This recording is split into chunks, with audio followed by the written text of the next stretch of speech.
Good Chairman. Minister, look, you've answered some of the questions that I had. I want to ask you, Minister, especially about the special needs children and the Down syndrome. They've been left out. Out of the July provision, there's uncertainty and people don't know. I could mention class sizes, Minister, because what figures you quote.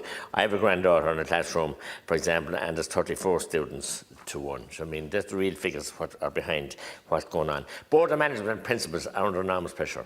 Minister, there's another cohort that I worry about, hugely worry about, is the education, the school bus tickets. We bed them every year. So Minister Halligan was dealing with last year, absolute bedlam. This year, Minister, a strong cohort of the bus operators or private operators who are not contracted to Inroad Éireann, and now they are out there penniless because they have to maintain their buses. They have to have DOE and insurance and all the different certifications and are willing to do that, but they haven't got a cent. Thankfully, the operators with Bus Éireann are getting 50% of payments. But these people are being discriminated against. It's deplorable what's going on, and nobody is taking any interest in the Minister or us or yourself. Someone needs to grasp it, because if they don't have those buses in September to bring the children back to school, there'll be a further problem. Minister, I want to salute the people in Susie, the staff there, because I know Chair in my office deals with a lot. They're working very hard. We had huge issues with it when it came out first a number of years ago, but it has been streamlined. But Deputy O'Donoghue was right. These guidelines and the distances of 45 kilometres, by the area you think they're flying to school.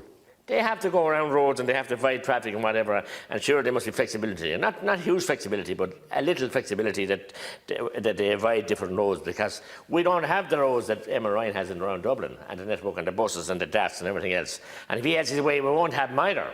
And if you have your way with him, we won't have him either. So, Minister, those issues are very concerning, as I said, the special needs. And also, we need clarity. And the Students' Union, Minister, and indeed the secondary school, and I would praise Ciara Fanning, who's a girl from my own county, doing great work. But you mentioned that meeting there of the stakeholders tomorrow. They're finding that in meetings with you, and announcements are made before the meetings are over. So there's only tokenism being shown to them, and that's not fair, because everybody needs to be supported in this. Everybody's doing their best. So, Minister, the other issue is many communities have excellent community centres now. Some schools have gone ahead and organised these themselves, but there should be some programme put out by you or some incentive for the finest of community centres that are out there, put there by the people, the enablers, I call them, of the communities. But many of them have got grants from the state and they upkeep them themselves, so they need to be used, those fabulous community halls, and they could have been used for the exams too, for a bit of intrigue in the department, and a bit of intuition, and a bit of planning. Your department are stale and they're just stuck in pigeonholes and they can't think outside the box, and that was what's wrong. And the department managers will love this new government now, because you'll have ministers changing every couple of months, and they'll love this situation. Minister, yeah, you're welcome.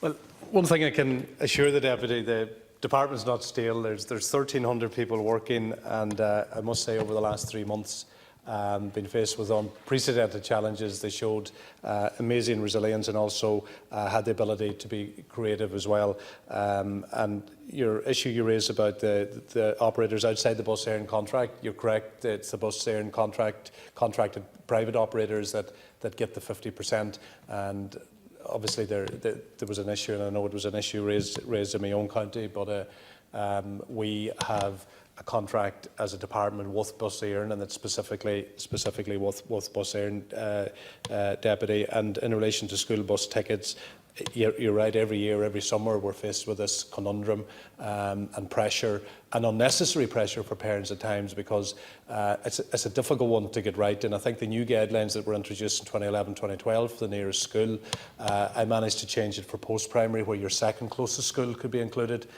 We still have issues for primary, so that's why I've set up a review for the school transport sector, and it's really, really important that review is not just a review, going through the motions. It's a review. I have a terms of reference. We have a group set up internally in the department, and no doubt the House will be kept up to date on it. Yep. And just lastly, in relation to the student representative body of the secondary school students, they played a phenomenal role during the debate on the Leaving Cert. Their voice was critical, it was crucial, and the feedback from the other partners, and you mentioned Ciara Fanning from your own county, she was so articulate and so on the ball in terms of representing the pressure and the stress that were on students at that given time. So I want to acknowledge that publicly here today.